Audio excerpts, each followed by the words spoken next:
গত সপ্তাহের শনিবারে টাকি ঘুরতে গেছিলাম কয়েকজন মিলে।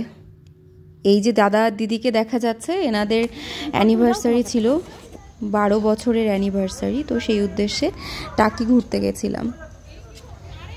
আমি এবার ঘুরতে যাওয়ার সময় প্রথম টাকির নাম শুনলাম, এর আগে কখনো শুনিনি, কিন্তু ওখানে গিয়ে দেখলাম জায়গাটা বেশ ফেমাস, কারণ অনেক লোকজন ঘুরতে এসেছিল।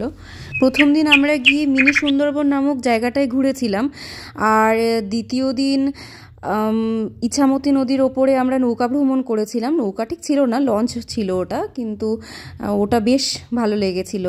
টাকি আমার যেটা মনে হলো যে একদিনেই ঘুরে নেওয়ার মতো, কিন্তু যেহেতু আমরা দুদিন ছিলাম, সেজন্য আমরা দ্বিতীয় দিনেই নৌকা ভ্রমণটা করেছিলাম। প্রথম দিনে জাস্ট আশেপাশে সাইট সিইং করেছিলাম। নৌকা ভ্রমণটা আমাদের প্রত্যেকেরই খুব প্রিয় লেগেছে, এবং নৌকা থেকে আমরা ইছামতি নদীর ওপরে আমরা ঘুরছিলাম, আর তাছাড়া কালিন্দির পাড়টাও দেখা যাচ্ছিল। কালিন্দির যে মোহনা, সেই জায়গাটা দেখতে পাওয়া যাচ্ছিল, আর বাংলাদেশের সাইডটাও দেখতে পাওয়া যাচ্ছিল, বাংলাদেশের চর, বাংলাদেশের গাছপালা, একটা জায়গায় তো বাংলাদেশের লোকজনও দেখতে পাওয়া যাচ্ছিল।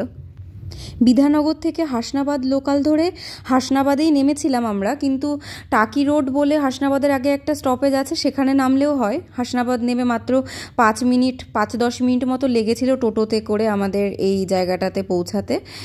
আমাদের যে রেস্ট হাউসটা ছিল সেটা একটু ভেতরে ছিল নদীর পাড় থেকে, কিন্তু তবুও সেটা খুব দূরে নয়। কিন্তু ওখানে গিয়ে দেখেছিলাম যে নদীর পাড়গুলোতে অনেকগুলো রেস্ট হাউস মতো ছিল, রিসর্ট মতো ছিল, যেগুলো আমরা বুক করিনি। আমাদের যে একটু ভেতরে হয়ে গেছিলো, কিন্তু যাতায়াতে তবুও খুব একটা অসুবিধা হয়নি। সবথেকে সুন্দর, সবথেকে মেমোরেবল মুহূর্ত ছিল এটি, নদীর ওপরে নৌকা ভ্রমণ করতে করতে 12 বৎসরের বিবাহবার্ষিকীর কেক কাটা।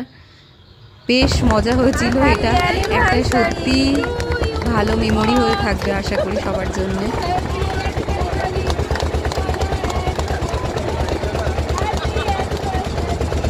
বেশ মজা করেই কেটেছিল আমাদের দুটো দিন।